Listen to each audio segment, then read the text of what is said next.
80은 아주 멀리 있는 것만 같았는데 문득 돌아보니 어느 틈에 우리 곁에 다가와 있습니다. 거기다 이젠 여기저기서 100세 인생을 떠들어대니 아직도 살아가야 할 날들이 까마득하기만 합니다. 그나마 모아놓은 돈이라도 있거나 연금이라도 두둑하게 받아 경제적 여유가 있어 더 이상 밥벌이를 계속하지 않으면 다행입니다.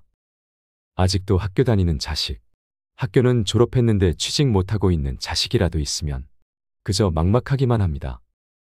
여러분은 어떠신가요? 70이 되면 지식의 높낮이, 80이 되면 돈이 많고 저금이 무의미해진다는 말이 있지요. 자식도 큰 소용이 없어집니다. 건강이 최고의 권력이고 아내와 남편이 최고의 친구입니다. 물론 100세 시대라고 해서 누구나 100세까지 살지는 않습니다. 현재 우리나라의 노인 평균 수명은 80세 초반에서 중반을 웃돌고 있는데 문제는 80세가 넘어가면서부터 급격한 변화가 몰려온다는 것입니다. 80세부터는 잦은 컨디션 난조에 팔에 힘이 빠져 물건조차 들지 못하며 심지어 약봉지조차 어디에 두었는지 기억나지 않습니다. 그리고 배우자나 가까운 사람의 죽음으로 하루아침에 고독과 절망에 사로잡히는 등 순식간에 생로병사의 거대한 벽이 거친 파도처럼 덮쳐올 것입니다. 이처럼 80대와 70대는 완전히 다른데요. 앞으로의 인생이 편해질지 고달파질지는 결국 60대, 늦어도 70대부터 어떻게 생활하냐에 달렸습니다. 이제 우리는 원하든 원하지 않든 70, 80, 90의 고개를 넘고 또 넘어야 합니다. 그렇다면 다가오는 60세 이후의 삶을 위해 어떻게 살아야 할까요? 오늘은 행복한 노후와 불행한 노후를 결정짓는 핵심 요인 7가지에 대해 말씀드리겠습니다. 노년의 질을 결정짓는 핵심 요인 첫 번째는 10자식보다 배우자 하나가 낫다. 우리의 삶에서 배우자나 자녀만큼 고귀한 인연은 없습니다. 특히 배우자가 그렇습니다. 남남으로 만나 가정을 이루어 한솥밥을 먹는 무촌이지만 어쩌면 세상에서 가장 어려운 관계가 아닌가 싶은데요. 배우자로 인해 마음의 상처를 받기도 하지만 쉽사리 외면하거나 인연의 끈을 놓을 수도 없지요. 때로는 큰 감사로 회한으로 얽히고 설킨 감정을 가지고 살아가야 하는 관계이기도 합니다. 실제로 어떤 연구에 따르면 60대 이상을 대상으로 조사한 결과 배우자와 함께하는 사람들이 가장 행복감을 느끼고 삶에 더 많은 가치를 부여하며 살고 있다고 하는데요. 그래서 아무리 자식이 효도를 한다고 해도 배우자만 못하다는 겁니다. 내가 외롭고 아플 때 옆에서 지켜주는 사람은 배우자지. 가까이 살아도 쉽게 얼굴도 안 보여주는 자식들이 아니라는 겁니다. 몸이 아파서 급하게 보호자와 동행해서 병원을 방문해야 되는 일이라도 생긴다면 매번 자식들에게 부탁하기도 눈치 보입니다. 또 멀리 살고 있다면 급한 일이 있을 때 큰 힘이 못 됩니다. 미운정 고운정으로 같이 살고 있는 배우자만큼 남은 인생의 소중한 동반자는 없다는 얘기입니다. 평균 수명을 고려하면 배우자와 자식들이 독립한 빈 둥지에서 40여 년 동안 함께해야 하는데요. 그러므로 긴 세월을 부부가 원만하게 함께하려면 부부관계 리모델링이 필요합니다. 어떤 민족이든 금실 좋은 부부의 공통점은 상호 간의 배려일 것입니다. 배우자에게 일방적으로 명령이나 강압이 아니라 서로 존중하고 배려하는 자세가 필요할 것입니다. 아직도 가까이 있는 배우자를 함부로 해도 된다고 생각하는 이들이 있다면 배우자가 최고의 노후 준비임을 말씀드리고 싶습니다. 노년의 질을 결정짓는 핵심 요인 두 번째는 힘이 닿는 데까지 일을 한다. 은퇴 전문가들은 최고의 은퇴 준비는 평생 현역으로 사는 것이라고 말합니다. 몸이 무리되지 않는 선에서 퇴직 후에도 계속 일자리를 가지는 것입니다. 소득이 얼마냐는 크게 중요하지 않습니다. 일하는 즐거움으로 생활에 활력이 생기고 고립감도 해소됩니다. 또 소일거리라도 갖는다는 것은 노후에도 자기의 존재 가치를 확인한다는 의미인데요. 경제력이 뒷받침되어야 안정적이고 행복한 노후를 지낼 수 있다는 것을 부정하시는 분들은 아마 없을 것입니다. 매달 100만 원을 번다는 것은 2억에서 3억 원의 부동산을 보유하고 있는 것과 같다고 합니다. 그만큼 노후 현금 흐름은 나이가 들수록 큰 의미로 다가옵니다. 하지만 은퇴를 앞두고 있거나 이미 퇴직한 분들은 재취업을 힘들어합니다. 20에서 30년 이상 직장에서 수많은 스트레스 받으며 견뎌온 삶이 자연스레 떠오르지요. 그런 전쟁터와 같은 곳으로 다시 들어가기가 두려울 것입니다. 게다가 근무 환경이 좋았던 대기업 부장이나 임원이었던 사람은 자존심이 허락하지 않는다고 털어놓습니다. 그래서 작고 허름한 직장으로 취업하기가 어려운 것입니다. 어려운 마음이야 충분히 공감하지만 현실을 직시할 필요가 있습니다. 앞서 이야기했듯 현금 100만 원의 가치는 2억에서 3억 규모의 부동산을 소유한 것과 같습니다. 현실적으로 2억에서 3억 원 자산을 만드는 것이 쉬울까요? 의료 기술은 계속해서 발전하고 평균 수명은 갈수록 길어지고 있습니다. 특히나 평생 동안 쓰는 병원비의 50%는 노후의 10년에 집중된다고 합니다. 여태 모아놓은 돈을 자식에게 퍼주거나 젊을 때 저축하지 않아서 아파도 병원에 가지 못하는 최악의 상황은 생기지 않아야 합니다. 노년의 질을 결정짓는 핵심 요인 세 번째는 건강은 노후 행복의 열쇠다. 어떻게 하면 오래 살 수 있느냐는 더 이상 중요한 문제가 아닙니다. 앞으로는 100세까지 사는 게 드물지 않은 시대가 될 테지만 건강한 100세와 입원해서 혼수 상태가 된 100세와는 삶의 질이 천양지차인데요. 노인 A씨와 B씨가 있었습니다. A씨는 100세까지 살았지만 75세의 나이에 찾아온 질병으로 무려 25년을 병원과 집만 오가며 거의 침대에 누워 지내야 했습니다. 반면 B씨는 87세까지 살았지만 죽기 얼마 전까지 텃밭에 나가 취미삼아 기르던 상추와 고추를 손질하고 부인, 친구들과 단풍 구경을 가는 등 건강하게 활동하며 살았습니다. 과연 누구의 삶이 더 행복하고 이상적인 노후라고 할 수 있을까요? 출세나 성공이 주는 행복은 딱 50세까지입니다. 나이 50을 넘어선 인생 후반전엔 전반전과는 다른 경기 운영 방식이 필요하지요. 건강하게 100세까지 오래 사는 비결은 하루하루의 사소한 본인 습관에 달려 있습니다. 노후에는 건강이 최고라는 생각을 의식적으로 가져야 합니다. 그렇지 않으면 침대에 누워 100살까지 살기보다는 아프지 않고 75세까지 사는 게 나을 수도 있습니다. 나이가 들면 생각하는 힘도, 움직이는 힘도 약해집니다. 또 나이가 들면 우울증이 생길 확률이 높아지는데 이런 위기 상황을 피하려면 무엇보다도 자신의 심신을 안정시키는 행동과 습관도 중요합니다. 행복 호르몬이라고 불리는 세로토닌이 많이 분비되도록 평소에 햇빛을 쬐고 꾸준히 운동을 하는 등 노력이 필요합니다. 아침밥은 거르지 말고 아침 산책으로 햇볕도 하루 10분씩은 쬐어줘야 합니다. 일부러 멀리 여행을 갈 필요도 없습니다. 푸른 녹지가 있는 공원에만 가도 충분합니다. 이렇게 세로토닌이 꾸준히 분비되어야 밤에 잘 때 수면의 질이 좋아지고 불면증이나 수면 부족 상태에서 벗어날 수 있습니다. 뇌의 질병이라는 치매를 예방하기 위해서라도 평소 숙면을 취해야 하는데요. 반대로 세로토닌이 분비되지 않으면 외출은 물론 식사 같은 간단한 활동조차도 귀찮아지게 되고 결국 노쇠 현상을 앞당길 수 있으므로 명심하셔야 됩니다.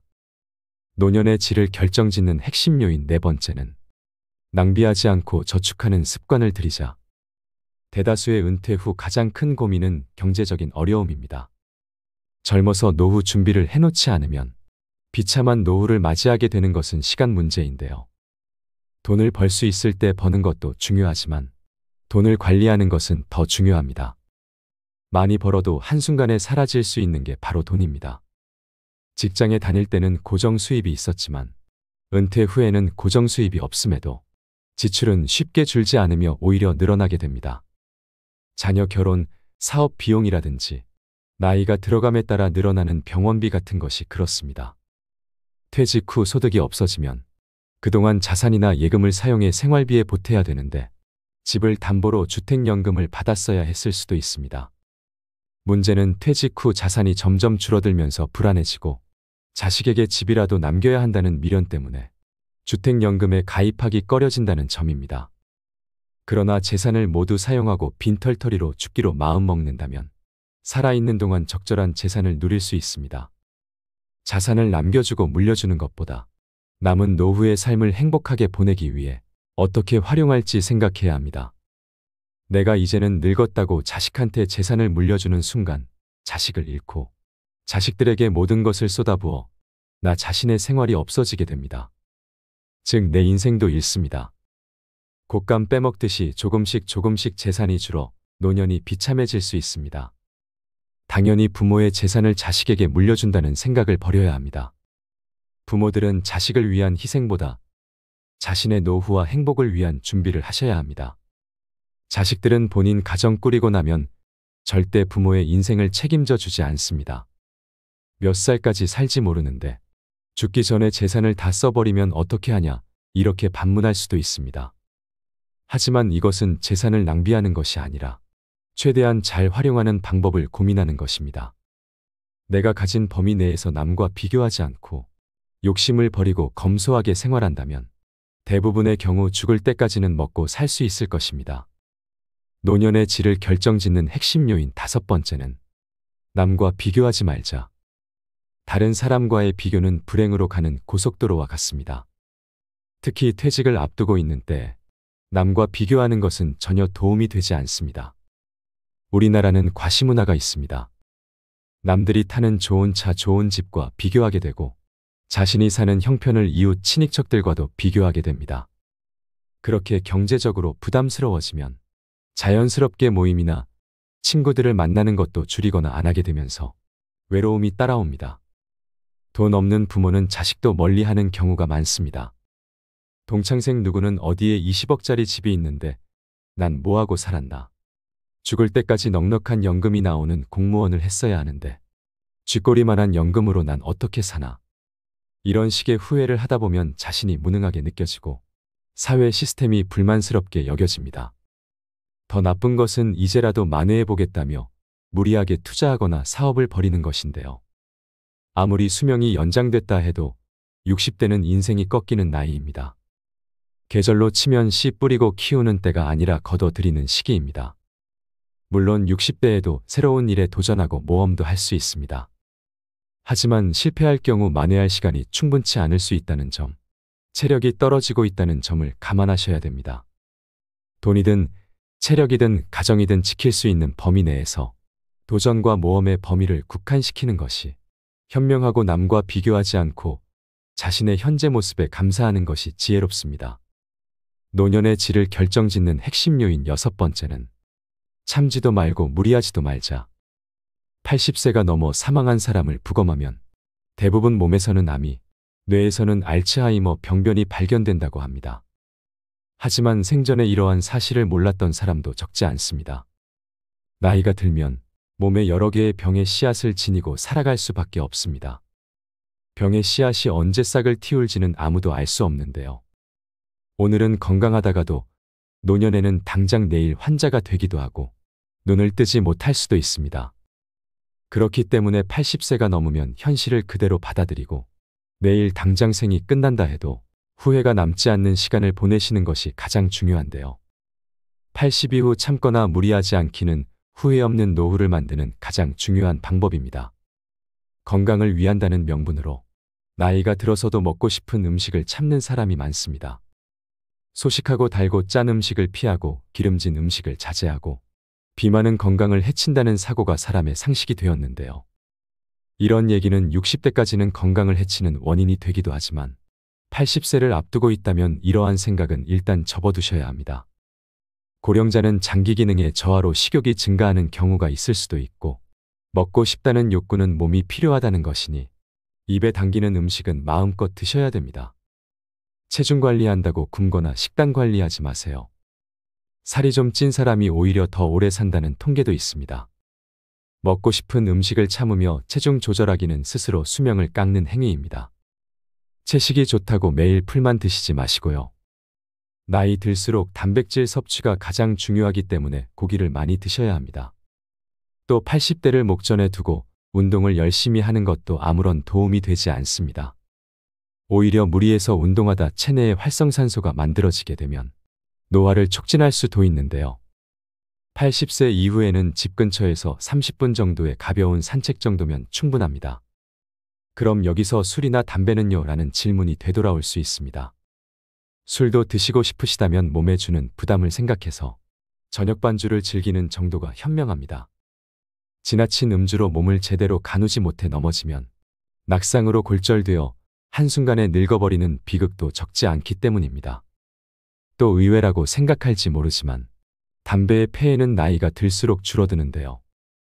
실제 흡연으로 단명하게 된 사람은 고령이 되기 전에 사망하기 때문입니다. 즉 담배를 계속 피웠는데도 80세까지 산 사람은 앞으로 금연하든 흡연하든 수명에는 큰 차이가 없다는 뜻입니다. 노년의 질을 결정짓는 핵심 요인 7번째는 나이 들면 친구가 없어도 괜찮다. 나이가 들면 친구가 그다지 필요가 없습니다. 오히려 오래된 친구가 부담스러워지는 경우도 많습니다. 불편한 사람들과는 굳이 교류하지 않아도 됩니다. 어차피 사람은 누구나 외로운 존재입니다. 인생은 생각보다 짧습니다. 남편과 자식을 위해 또 타인을 위해 내 인생을 희생하기보단 나 자신을 위해 즐겁게 살아야 노년에 후회가 없는 법입니다. 나이를 먹으면 혼자서도 잘 즐기면서 잘 놀 줄 알아야 합니다. 혼자 지낼 줄 모르면 주변 사람들에게 의지하게 되고 옆에 있는 누군가를 자꾸만 괴롭히게 됩니다. 60이 넘어 인간관계가 줄어든다고 해서 걱정할 필요가 없습니다. 그것은 자기도 모르는 사이에 저절로 좋은 사람들만 곁에 남고 있다는 증거입니다. 살면서 뼈저리게 느낀 한 가지가 바로 외롭다고 해서 아무나 가까워지면 안 된다는 사실입니다. 어떤 사람들은 혼자 있는 시간들을 잘 견디지 못하고 항상 다른 사람과 연결되어 있기를 원합니다. 그러나 얕은 관계 속에서 마음은 여전히 공허하며 오히려 그런 사람들 속에서 더욱 큰 고독을 느낍니다. 이 고독을 채우기 위해 또 다른 타인을 갈망하게 되는 것이지요. 그러나 홀로 있는 시간이 가져다주는 고요함 속에서 자기 자신을 되돌아보고 천천히 들여다보는 시간을 가지다 보면 그 고독의 속삭임은 점차 잦아들고 지금 이대로도 충분하다는 만족감이 생깁니다. 나아가 다른 사람에게 물들지 않는 나만의 사고 방식이 생기고 보다 건강하고 행복하며 특별한 삶을 살게 됩니다. 하루아침에 배우자가 일어나지 못하게 돼도 이상하지 않을 나이입니다. 나이가 들수록 주변 사람과 또 나 자신의 죽음에 대해 생각하는 시간도 가지셔야 됩니다. 그래야 혼자 남았을 경우에도 쓰러지지 않고 굳세게 버틸 수 있는 것입니다. 나이가 들수록 오늘 만날 사람과 오늘 할 일들이 무엇보다 중요합니다. 반려견과 산책을 하며 계절에 따라 바뀌어가는 풍경들을 바라보고 학교에 등교하는 아이들을 지켜보는 등 사회와의 작은 접점만 유지해도 그것으로 충분한 것입니다. 오늘은 행복한 노후와 불행한 노후를 결정짓는 핵심 요인 7가지에 대해 말씀드렸는데요. 이 7가지 중에서 다시 한번 강조드릴 것은 바로 건강입니다. 건강을 잃으면 만사가 무용지물입니다. 근육은 신체에 축적하는 연금입니다. 저축하듯 근육을 키우고 빚을 갚듯 지방을 태워야 합니다. 사실 건강과 장수를 위해 해야 할 일들을 일일이 다 적고자 하면 책 몇 권으로도 부족할 것입니다. 여기서는 어느덧 중년에 닿은 부자가 되고자 하는 사람들이 건강상 놓치기 쉬운 부분 몇 가지만 생각해 볼까 합니다. 첫 번째, 잠시라도 시간이 나면 운동하라. 엠마리 시바스의 오직 스스로의 힘으로 백만장자가 된 사람들의 52가지 공통점은 자수성가한 부자들의 공통된 특징을 다루고 있는 책인데 이 책 후반부에는 운동의 중요성을 강조한 대목이 나온다. 미국 질병관리센터에 따르면 미국 성인 중 국가가 권장하는 신체 활동 지침을 지키고 있는 사람들은 전체 인구 중 20%에 불과하다. 그러나 자수성가한 백만장자들의 경우에는 거의 모든 사람들이 규칙적인 운동을 하고 있는 것으로 나타났다. 엠마리 시바스는 대다수 부자들은 늘 꾸준한 운동을 하고 있으며 운동을 하고 있는 사람은 부자의 대열에 합류할 가능성이 높다고 했다. 두 번째, 시기적절하게 휴식하라. 자연의 모든 동식물은 다 휴식을 취한다. 인간 역시 자연의 일부이기에 적당한 간격으로 휴식을 취할 수 있어야 한다. 음악의 악보를 보라. 유능한 작곡가는 악보 사이사이에 적당한 쉼표를 배치해 놓아 성악가가 노래를 제대로 할 수 있도록 배려한다. 만일 어떤 악보에 전혀 쉼표가 없는 곡이 있다고 해보자. 과연 그 노래를 끝까지 제대로 부를 수 있는 성악가가 존재할 수 있을까?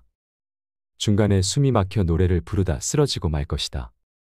이것은 사업과 비즈니스의 영역도 마찬가지이다. 중간중간 쉬며 자신을 충전해야 제 기능을 발휘할 수 있다. 마치 핸드폰처럼 집에 돌아오면 충전기에 들어가 배터리를 충전해야 다음날 에너지 100%로 새 날을 시작할 수 있는 것이다.